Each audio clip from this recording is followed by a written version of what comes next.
Hi everyone, welcome to my channel. I am the budgeting esthetician, and today I'm going to be doing my first cash unstuffing video. Thank you so much to anyone who has seen my first video, which is a cash stuffing for my first paycheck of June. I'm going to be trying to do alternating weeks of cash stuffings and unstuffings because I only get paid bi-weekly.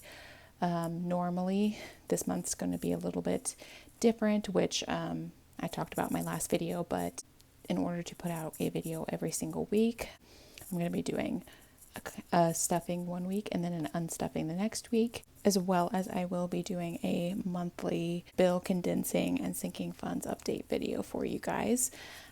But yeah, I just wanted to show you how I track my expenses here digitally. Again, this budget book is from Lily Budgets, and her Etsy shop will be linked down below, as well as anything else I can link for you guys. Tracking your spending is essential to a working and successful budget. Otherwise, you won't know, if you're sticking to your budget, if maybe you need to increase amounts for certain categories of your budget or decrease amounts for other categories. I will kind of say right off the bat, if you didn't watch my last video, I do use prop bills because I do all my spending on credit cards, and then I'm basically a pay period behind on tracking my spending, and then I pay that off as soon as I get a paycheck. So if you aren't really interested in that kind of content, if you're really only looking for real cash stuffers,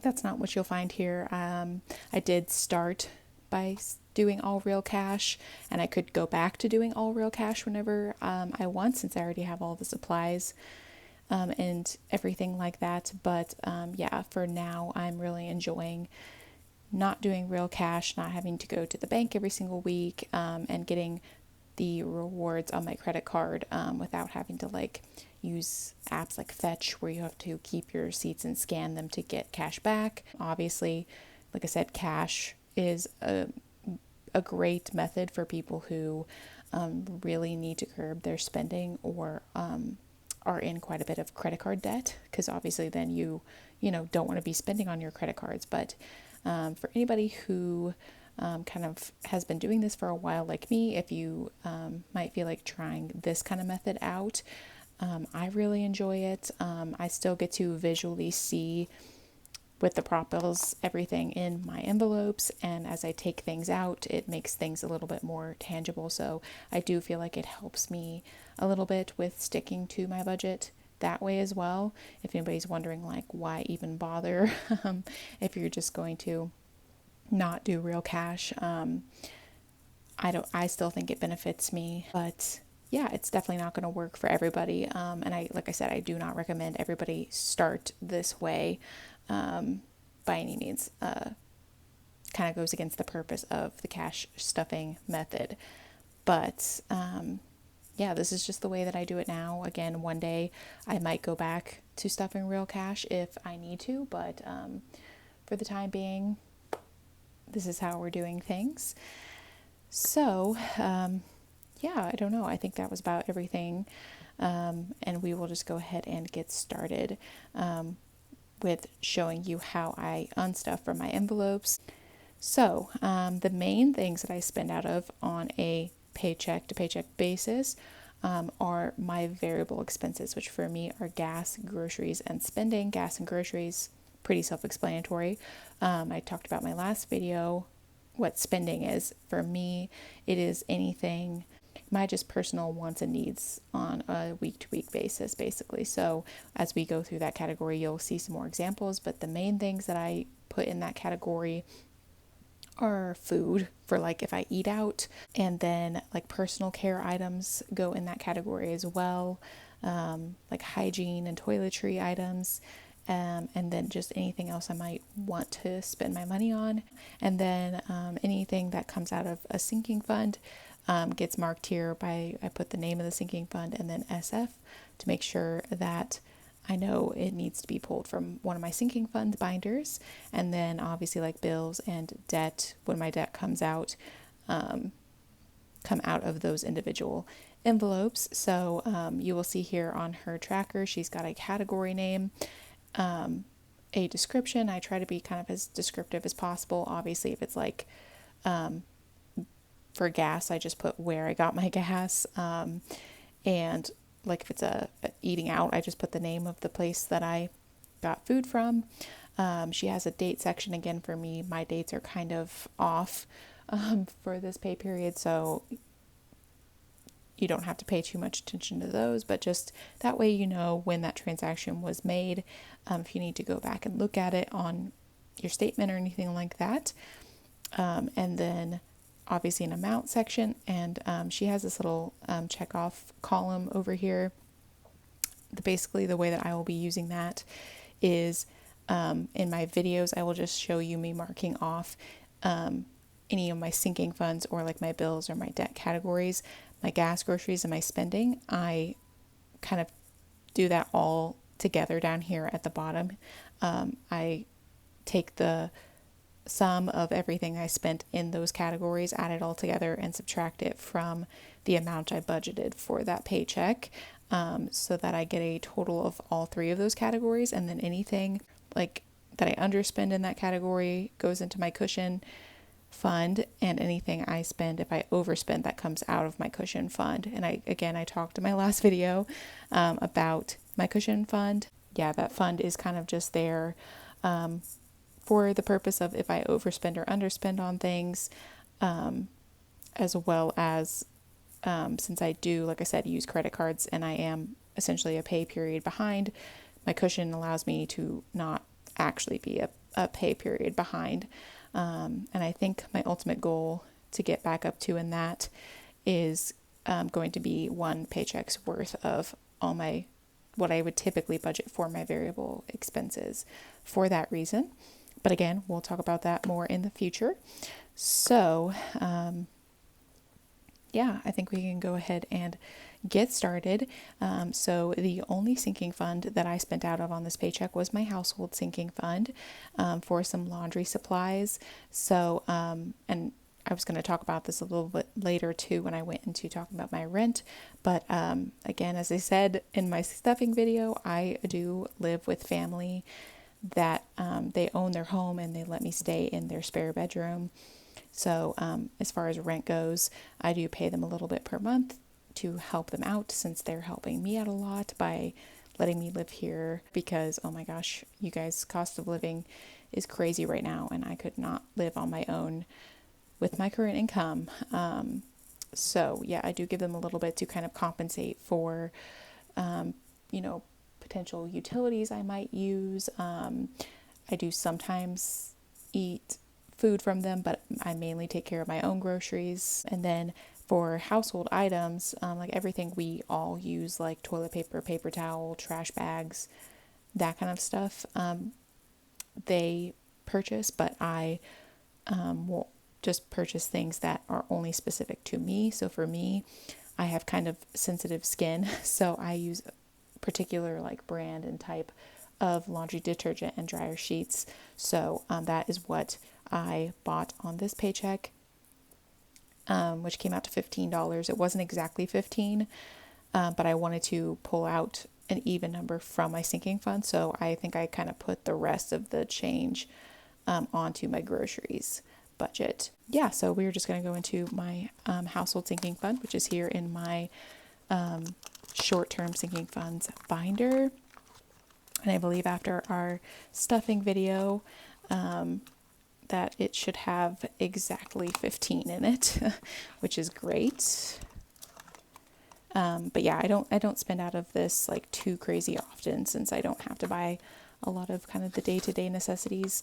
And sometimes like if I buy a candle or something like that, sometimes I'll use this fund for that as well. But anyways, that 15 is going to go ahead and come out here. So there we are.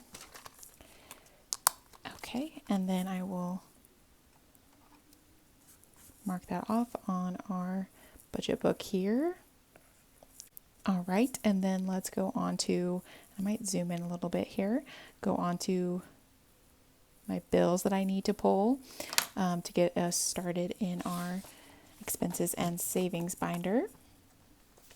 My Netflix subscription came out, which was $9.99. I'm just gonna, I just round that up basically to 10. Also, my iCloud storage came out for 99 cents for this month. And then, like I said, that rent, I always pay the first of the month for $300. So we are gonna go ahead and pull that out of here. And I'm going to kind of condense this as I go because as far as like my bill condensing that I was talking about earlier, I'm only going to do that with my like sinking funds and savings challenges because I really like to keep these envelopes pretty condensed, and my variable expenses get pulled with every single pay period. They don't roll over. So we are going to, for 300, take 2 100s and 2 50s to get 100, 200, 250, 300. Because there is way too many bills in here right now. The $1 for Netflix, or I'm sorry, for iCloud, is just going to have to be one of the ones. But for the 10 for Netflix, I'm going to try to get rid of as many of these small bills as I can. So let's do 5, 7, 8, 9, and 10. So now in bills, we have 100, 200, 220, 230, and 232 until our next cash stuffing video. So my debts, that did not come out this pay period. And then, actually, before we go back to that, I will check all these guys off here, and then we will start talking about our variable expenses. So for gas, I just made one gas purchase this pay period, and I only budgeted $25, but I did spend $33.55. It really just varies by paycheck by paycheck whether I need gas or not. I try to just fill up whenever I reach about a fourth of a tank.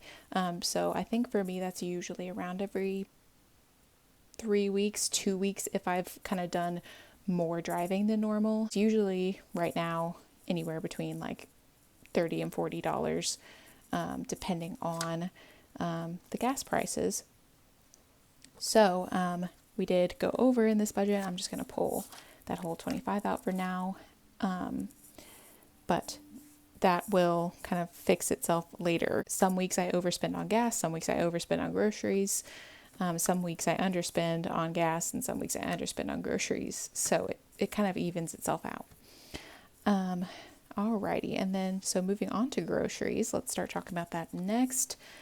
I did budget $250 this pay period, and I actually underspent, as you can see down here, by $25.22. Because I knew I was about to go on vacation, so I didn't want to stock up on a lot of things and have them just sitting in my house for basically 2 weeks. So I just have a purchase here for my daily multivitamin that I take. I do count that as part of groceries personally because it feels more like diet related. And then you will see a charge from HelloFresh. You will see a lot of those charges because I get a box from them pretty much every week. HelloFresh, if you do not know, is like a kind of a meal subscription service that's delivered right to your door. It is not pre-made meals. It is like fresh ingredients. They just pre-proportion everything and send it all together, everything you'll need for a kind of pre-planned meal, and give you instructions on how to make it. And I've been doing it for a very long time. I really like it as somebody that really struggles with meal planning, especially for a single individual. Sometimes, like I said, my family and I will eat together, but we are a lot of the times on a completely different schedule, basically. So, yeah, a lot of times it's just me cooking for myself. And yeah, I don't know. I think I eat healthier and more variety when I do HelloFresh. So every once in a while I'll skip a week, or I will get fewer meals so that I can cook something that I can just get from the grocery store. But yeah, because it's probably a little bit more expensive than just if I were to buy the same thing from the grocery. But it's a convenience fee basically for me, because it's made my life so much easier, because I really don't dislike the cooking part of cooking. I just don't like the meal planning. So anyways, we have a charge from them. Also down here, you'll see a charge from Walmart 2 times as well. So we have 2 each week for HelloFresh and 2 each week for Walmart. That's because the rest of my groceries, so that's just for my dinners. So then I have to take care of like any breakfast, lunch, or snack things at a regular grocery store. So I usually go to Walmart for that. And I spent about $40 each time, which was great. So again, even though we underspent by $25, I'm just going to take this whole $250 off to the side for now. And then moving along to our spending category, for that, I budgeted $100 exactly. And again, I'm just going to remove all of that for now. But yeah, to kind of, again, show you some things I might spend out of here. I bought a Starbucks cup, one of the venti ones, because it was pink and green. One of my coworkers came into work and had it, and I was like, I need that, because my favorite color combination and kind of my theme, as you could probably tell, is pink and green. So I had to get that. But yeah, you'll see a lot of eating out charges.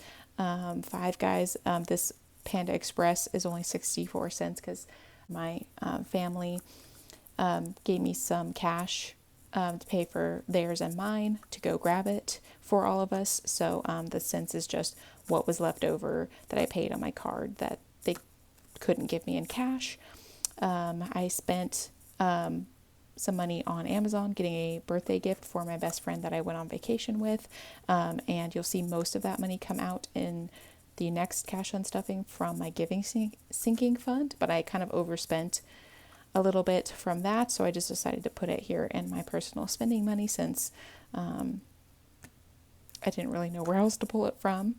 I have some personal care items here that I bought while I was at the grocery store. I believe that was like some deodorant, and I buy like a 2-pack of deodorant and something else, maybe toothpaste or something like that. But anyways, then Chick-fil-A, Arby's. I did a lot more eating out than normal, I would say, on this pay period as well, because again, I was trying to keep the groceries in the house to a minimum.